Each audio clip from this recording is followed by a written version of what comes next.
Negeri ginseng. Negaranya para opa-opa, idola yang kalian idam-idamkan. Negara apakah itu? Ya iyalah, Korea. Tapi kalian pernah nggak mikir nih, kenapa sih Korea ada dua? Nah, buat kalian yang belum tahu kisahnya, berarti ini adalah video yang pas buat kalian. Dan aku bakal menceritakannya dengan ringkas.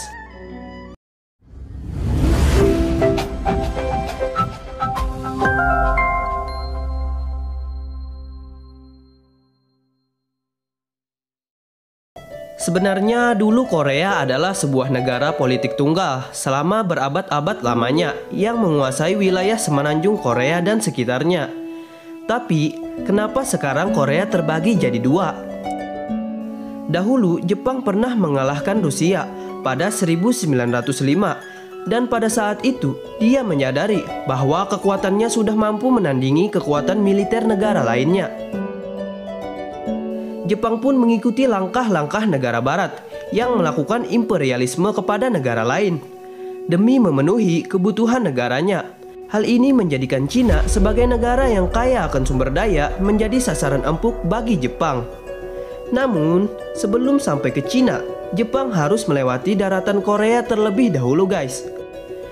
Pada tahun 1910, Jepang berhasil menguasai dan menjajah Korea. Sehingga dinasti Joseon pun berakhir. Sejak saat itu, masa penjajahan Jepang atas semenanjung Korea pun dimulai. Singkatnya, pada tahun 1945, Amerika membalaskan dendamnya atas penyerangan di Pangkalan Harbor. Amerika dengan bom atomnya kemudian membom Jepang di Nagasaki dan Hiroshima. Jepang pun akhirnya menyerah tanpa syarat kepada sekutu, guys. Nah, karena Jepang menyerah, maka kekuasaan mereka atas negara-negara yang mereka jajah pun telah runtuh. Hal ini menyebabkan di Korea mengalami kekosongan kekuasaan atau vacuum of power, sama yang terjadi seperti di Indonesia pada saat itu, pada Agustus 1945. Setelah berakhirnya Perang Dunia II, muncullah dua negara superpower, yaitu Amerika dan Uni Soviet. Uni Soviet sudah lebih duluan menyerang tentara Jepang yang ada di Korea.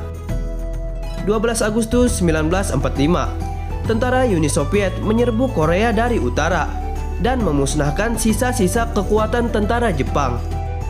Anehnya, sekalipun pasukan merah Uni Soviet sudah dapat menguasai semenanjung Korea, mereka nggak mau melewati garis paralel 38. Karena Stalin nggak berhasrat untuk menguasai wilayah Asia.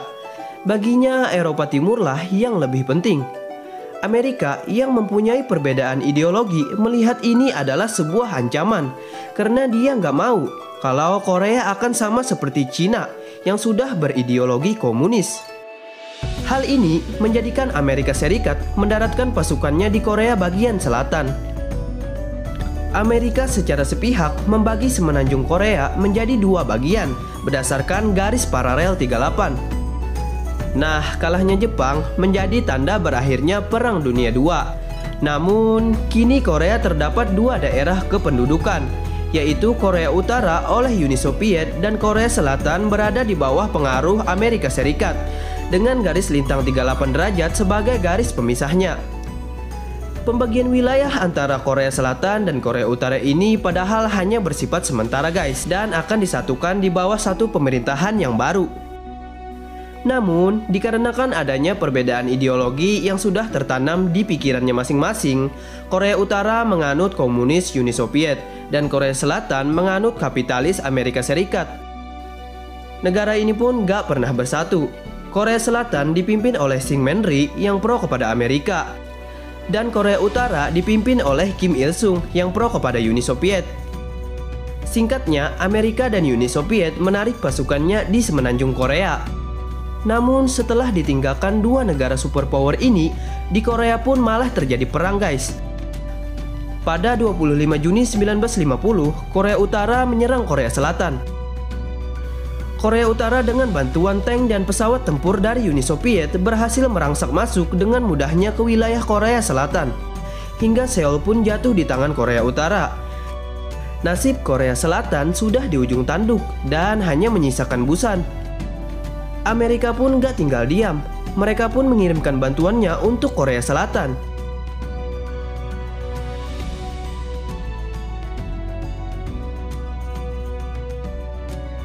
Singkatnya, gencatan senjata pun terjadi karena dari dua belah pihak sudah banyak memakan korban jiwa dan merasakan banyak kerugian perang.